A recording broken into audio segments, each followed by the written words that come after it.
is Devontae Smith or Jalen Waddle going to be there? I think one of them is. I think more likely Smith.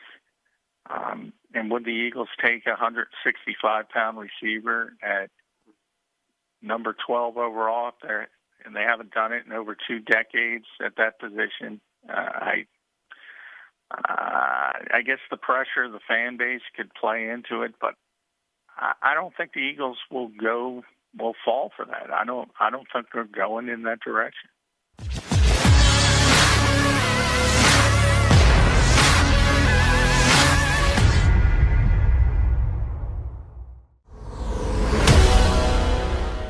It's 7:30, so it's time for J-Mac, as I call him, a.k.a. John McMullen. Follow him on Twitter at JFMcMullen, PhillyVoice.com, SI.com, host of Extending the Play every Saturday, 10 a.m. right here on 1490, and coming soon to a theater near you, Birds 365, Monday to Friday, 8 a.m. to 10 p.m. with Jody Mack on the YouTube channel.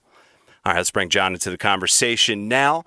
We're going to talk a little bit about Deshaun Watson. Luke and I talked about it to start the show. I want John's thoughts. And then, of course, we're going to get into the T-shirt and shorts Hall of Fame update. We'll get into everything else going on surrounding the Philadelphia Eagles. Johnny Mac, what's happening? I just came off the field, ran a 4.3 today, Ryan. Nice. Now, that was 10 yards, or what was that? That was 5 yards, I think. I don't even want to get to it. Okay. But everybody's, Oprah's giving out 4.3s. You got a 4.3. You got a 4.3. Everybody's running a 4.3, so why not? Yeah. Let's start there then for a second. I mean, your thoughts now on the latest hoopla, if you will, around, Kyle Pitts and everything else going on here in these pro days. He's a unicorn, Ryan. He's a unicorn. Unicorn. He's never existed before. He's the greatest player. I don't know. I hope Kyle does very well. It's not his fault. But, yeah, I mean, I said from yesterday's show, this is the time of year where pro days are finally, thankfully, going to be ending soon in the next couple of days, and we can get into the more realistic portion of the pre-draft process. But, I mean, yeah, it's so absurdly over the top, it gets annoying. I mean, tremendously talented kid. Jamar Chase obviously had his pro day today. He as well, tremendously talented, but let's settle down. Not everybody is Randy Moss. Not everybody is Tony Gonzalez. You don't have to say it. Right.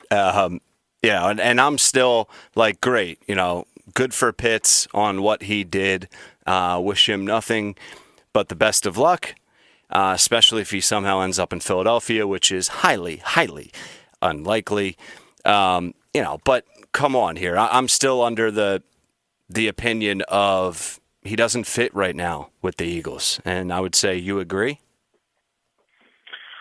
No, I don't know. I wouldn't go that far. I mean, I think he fits anywhere as a potential, anytime you can add talent, I think it's a good thing. But the difficult part is you can't have everybody. So that's where the evaluation and the valuation of positions come into it and how you build your football team.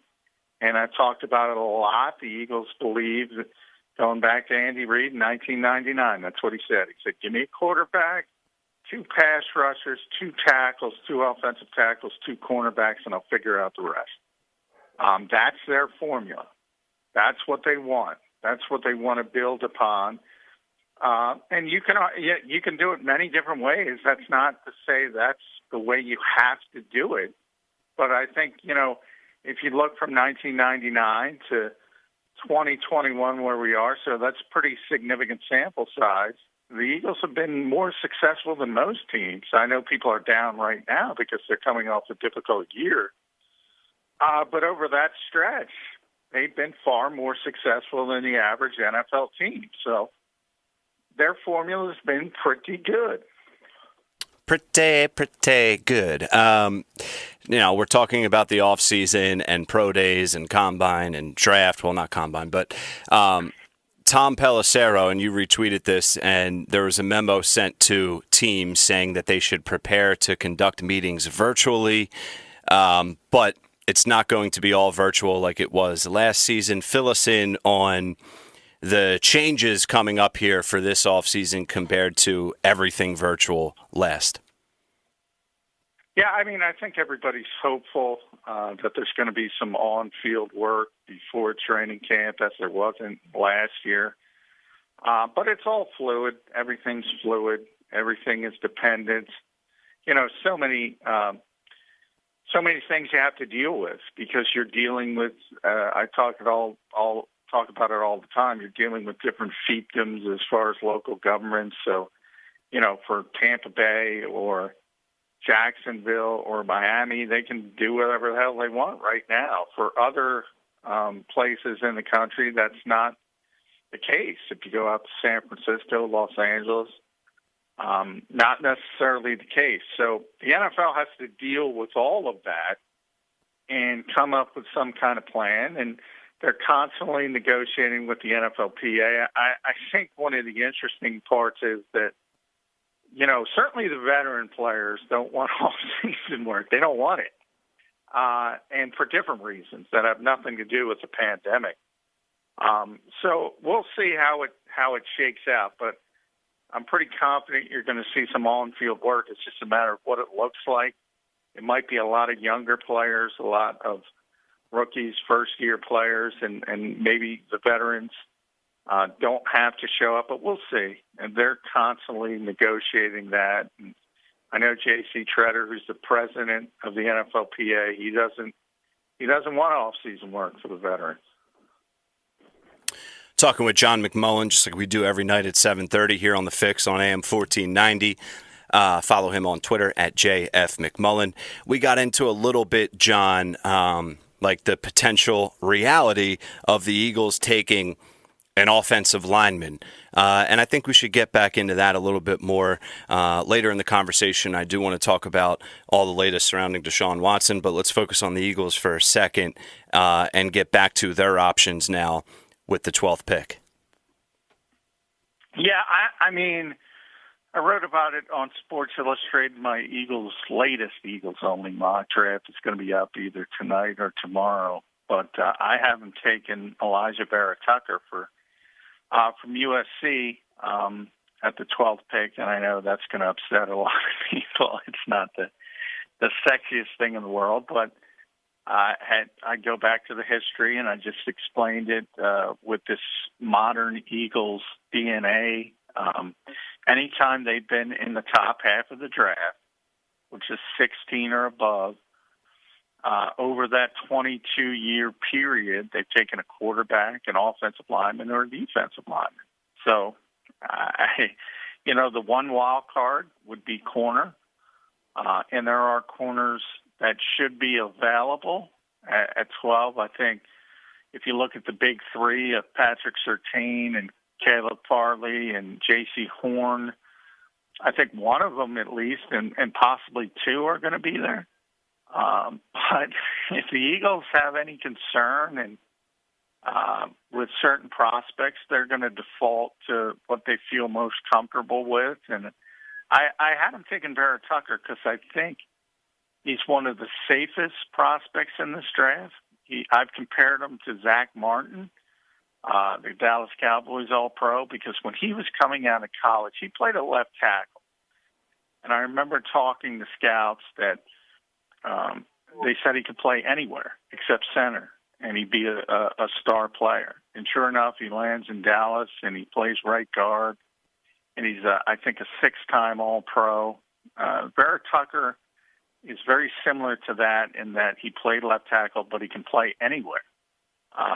And I don't think it's fair to say he's going to develop into a six-time All-Pro, but he's going to be a really good player. And the Eagles are getting older, and they have injury concerns, and they have to start to sort of turn over that offensive line. And he's just a really good player.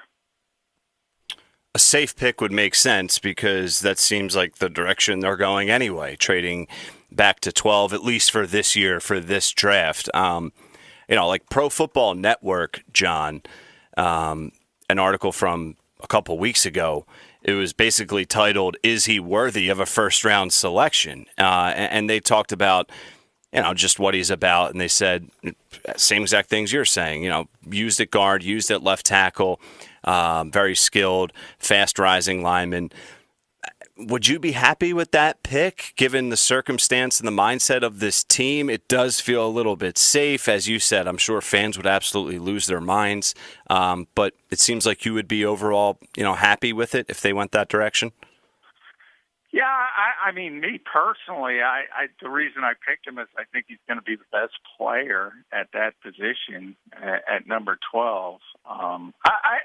Fans, and this is not just Eagles fans in general, they always want skill position people. And they're not excited by offensive linemen, but again, often they're more important and they're taken for granted. And, for years, the best players on this team were Fletcher Cox and Lane Johnson and Brandon Brooks. I mean, that's your foundation, and everything else is sort of built off of it. And that's one of the things the Eagles have done right. But I mean, we just talked about it to start this call, and people go nuts about the 4.3s and Kyle Pitts at 4'4", or 245 pounds, and it's just the nature of the beast. Kadarius Toney. I saw that, your coworker over there at SI, Ed Cracks, he had something to say. Well, he tweeted this out and you retweeted it, that Eagles quarterback coach Brian Johnson was at the pro day and they chopped it up with him, said that Toney met with the Eagles a week ago and showed them the kind of person and player that he was. And he also said his uncle knows Jalen Hurts. Your thoughts about the possibility of the Eagles going that direction? I mean, that's up there with one of the frustrating parts. You get on these Zoom calls.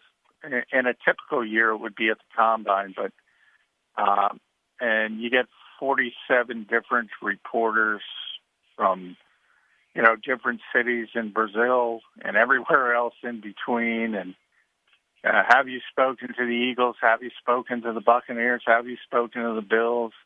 And the answer is always yes, because everybody talks to everybody.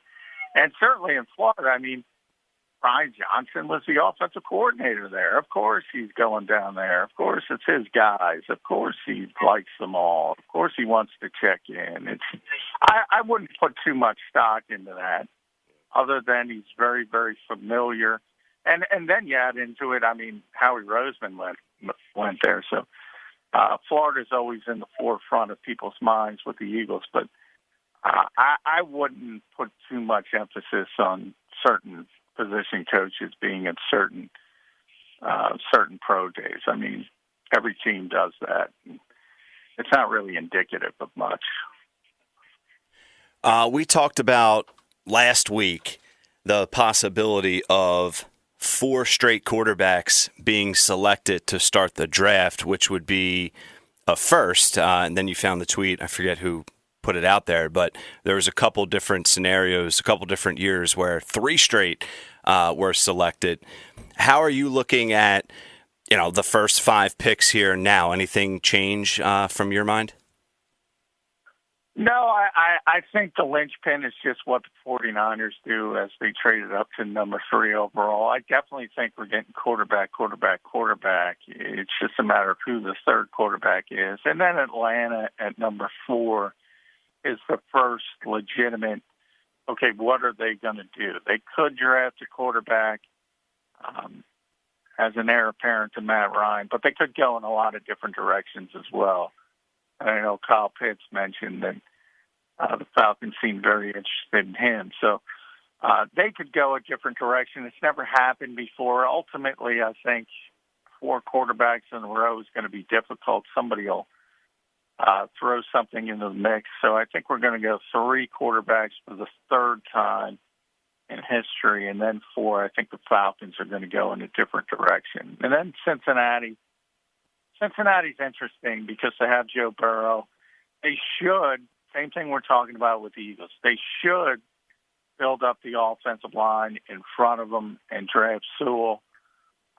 But a lot of people, want Chase, and they want that reunion. And Joe Burrow to Jamar Chase again. And they should take, if they're smart, they're going to take the offensive tackle. Yeah, that's going to be interesting to see what they do, what Atlanta does, as you mentioned. It's not the sexy picks there going offensive tackle, but like we've discussed, like you've outlined here, it's the smart way to go about it. The proof is in the pudding there with what that does in selecting a lineman on either side, an elite lineman, an elite prospect, what it can do for your team and organization. John, Deshaun Watson, I want to get a few minutes with you on that because I sort of laughed today. It was put out there on social media that the lawyer says, well, look at these 18 massage therapists who said Deshaun Watson's a great guy. I think we're at 40 massage therapists. Deshaun's got an issue. I don't know why they did that. I don't think it was the best strategy in the world. It's almost like you have 18 accusers. Let's find 18 more massage therapists you didn't abuse. I don't know if that's necessarily a good thing because the people that do have massage therapists tend to narrow it down to 1 or 2, maybe a few if you're in different parts of the country, but, upwards of 40. I don't think this did what Rusty Harding was hoping it would do. Yeah, so what is your feel for it today? I mean, do you think we're going to, and this is pure speculation, are we going to see him this year? My feel is he's going to get suspended by the NFL. Whether that is a year-long suspension or something shorter, I think depends a lot on the legal aspect of this. Remember, we don't know what's going to happen from numerous standpoints, and the fact that this turns into a legal process and not a civil process, well, then he's really, really in trouble. If it remains a civil process, I think you have a bit of a precedent with Ezekiel Elliott, which is about, I think, 6 games he got suspended. I'll have to double check, but I think you're more in that kind of range. But yeah, he's got some issues. It's just a matter of how difficult they become for him. And certainly, I forget about him getting traded. I mean, I that would take a very bold organization in the way that they would have to feel very comfortable in the blowback that they would receive outside of football. And I can't think of an organization that would be willing to take on that kind of hit. What would the Texans do, if and when Watson gets suspended, and how does that impact things overall in the league, if at all? What's the magnitude from that blowback? Well, from the Texans' standpoint, I mean, they'll have a decision to make again, depending on how bad it gets. If it gets really bad, I would imagine they would just the worst case scenario in this type of situation would be jail time, so it wouldn't be up to anyone. Obviously, it's not gotten to that point from a legal perspective. The Houston PD claims that there's no investigation, so it's nowhere near that point. And again, if it remains a civil issue, I imagine there's enough for the NFL to act, and that's why I mentioned precedent, where Ezekiel Elliott was suspended even though it was not pursued legally. So you would be talking, say, for sake of argument, 6 games, and then he'd be back. And I think they would handle it like anybody else. Yeah, it's an ugly situation. We're just kind of all waiting for the shoe to drop there to see what happens. And we'll have you updated, of course, every step of the way. We're talking with John McMullen, our NFL Eagles insider. Follow him on Twitter at JF McMullen. Philly Voice and SI.com is where you can find all of his written work. Be on the lookout for his new article coming out on SI.com either tonight or tomorrow for an updated look at what the Eagles could do in the NFL draft. Extending the play every Saturday at 10 a.m. and Birds 365 coming next week. Right, John? This upcoming Monday is the first show? Yeah, Monday, and we got a little preview. So if you go on the JAKIB Media YouTube channel, a little preview of the show from Jody and I, taped today. There you go. So the preview's out and available. Exclusive preview and trailer there on the JAKIB Media YouTube channel. All right, just one or two more here for you, John, before I let you run. If we want to just, look away from the tackle and the offensive line and the defensive line for a minute now, if we have to put a percentage on it and we're looking at the skill positions, are the Eagles going to get risky? I mean, you just gave us the look behind the curtain at what you're thinking the Eagles are going to do at 12, and that's in your article that's going to be out soon. But the likelihood of them going receiver is what now at this point? I would put it at the 15-20% range. I would say very unlikely. I would think the only way they would go to that direction is if the offensive linemen come off the board, and we're talking about players like Rashawn Slater and Vera Tucker, and they don't like the edge rushers, Greg Rousseau, who had a bad 3-cone time, so maybe that knocks him out of the equation. Kwity Paye from Michigan, there's some concerns over him. So if they're not in love with what they typically do, that's where I would default to corner, and I find it very hard to believe they wouldn't look at all 3 of those potential corners as pretty significant upgrades. So you got to get through all those hurdles before you get to receiver, and then you got to say, is Devontae Smith or Jalen Waddle going to be there? I think one of them is. I think more likely Smith. And would the Eagles take a 165-pound receiver at number 12 overall if they're, and they haven't done it in over 2 decades at that position? I guess the pressure of the fan base could play into it, but I don't think the Eagles will fall for that. I don't think they're going in that direction. All right, we're going to have to get more into, obviously, everything surrounding the Eagles throughout the week here. We'll get more into it tomorrow. I want to talk a little bit more, maybe either on tomorrow's show or Friday's show, about the backfield and the running back position. We haven't bashed Miles Sanders in a while, John, so maybe we can get back on that train. People love when I do that. Yeah. He's a great runner, Miles. They don't hear when I say that. No, of course they don't. Miles was mad at me, evidently. I'm sure he was. Well, maybe we can patch things up with him, or we can, just put a stamp on how we feel in the other direction. But we'll get into everything Eagles here over the next couple days and onward, as we do every night, Monday to Friday at 7:30 with Johnny Mack. Follow him on Twitter at JF McMullen. All right, John, I appreciate it, brother. We'll talk tomorrow. All right, thanks, Ryan. Yep, thank you. There he is, Johnny Mack, dropping some knowledge on us here on a Wednesday. Football in Philadelphia is a lifestyle, a passion from birth, and a personal responsibility to know the game. Boo when necessary. And think about EATLES, Eagles! Every second of every minute of every hour of every day. Birds 365 was created for you. Jody Mack, the legendary sports talker, joins forces with NFL insider John McMullen. Birds 365. Start your morning with Johnny Mac and Jody Mac across the JAKIB Media Network. Watch it live on YouTube.